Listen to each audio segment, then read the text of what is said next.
शासनाची भूमिका व उपाय योजना करणार आहात का?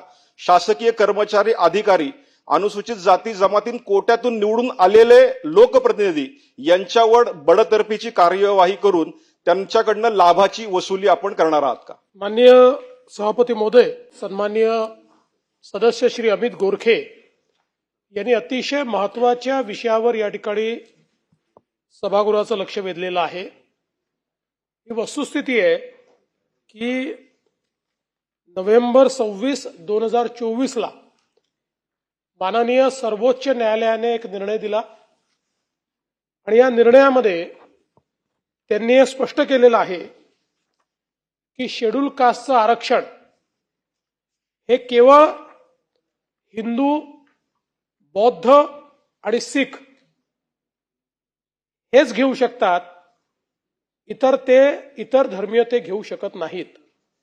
आणि त्याकरता त्यांनी संविधानाची जी रचना आहे त्या रचनेचा उल्लेख केलेला आहे आणि अनेक महत्वाच्या गोष्टी या कायद्यामध्ये त्यांनी सांगितलेल्या आहेत। आणि म्हणून त्यांनी हे स्पष्टपणे म्हटलेलं आहे की provided that no person who professes religion different from Hindu in the bracket the Sikh the Buddhist religion shall be deemed to be member of schedule caste.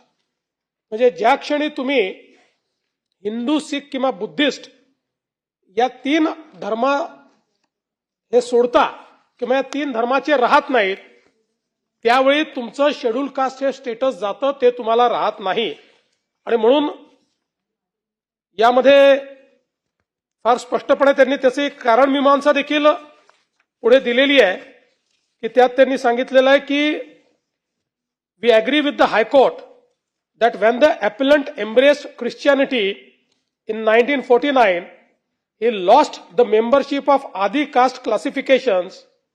All Christians are treated as equals and there is no distinction between one Christian and another of the type that is recognized between the members of different caste belonging to Hindu religion.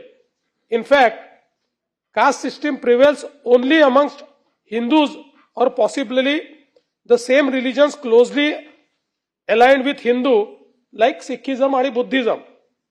आणि म्हणून त्यांनी अतिशय स्पष्टपणे याच्या पुढे सांगितलेलं आहे की अशा प्रकारे जर शेड्यूल कास्टचं सर्टिफिकेट किंवा ते आरक्षण ज्यांनी घेतलेलं आहे किंवा जे घेऊ इच्छितात हे जर हिंदू, बौद्ध किंवा सिख या कम्युनिटीचे नसतील तर त्यांना तो आरक्षण घेण्याचा अधिकार असणार नाही। आणि म्हणून सर्वोच्च न्यायालयाने जो काही निर्णय या ठिकाणी दिलेला आहे त्या निर्णयाच्या अनुषंगाने सन्माननीय सदस्यांनी जो मुद्दा उपस्थित केलाय की अशा प्रकारे जर कोणी इतर धर्मियांनी अशा प्रकारचे कागदपत्र देऊन शेड्यूल कास्टचं आरक्षण घेतलेलं असेल तर त्यांचं व्हॅलिडिटी सर्टिफिकेट आणि कास्ट सर्टिफिकेट हे विहित प्रोसिजर प्रमाणे रद्द करण्यात येईल। कोणी जर या संदर्भात काही फायदे घेतले असतील, सरकारी नोकरी घेतली असेल तर त्यांचं प्रमाणपत्र रद्द झाल्यानंतर नियमानुसार त्याच्यावर कारवाई होईल। कोणी जर खोट्या सर्टिफिकेटच्या आधारावर किंवा अशा प्रकारे सर्टिफिकेट मिळवून त्या ठिकाणी निवडणूक लढवली असेल तर त्याही संदर्भात ते सर्टिफिकेट रद्द झाल्यानंतर त्यांची निवडणूक रद्द करण्याची या ठिकाणी कायद्यातच तरतूद आहे, त्यामुळे ते देखील केलं जाईल। आणि या संदर्भात अधिक इफेक्टिव्ह कारवाई काय करता येईल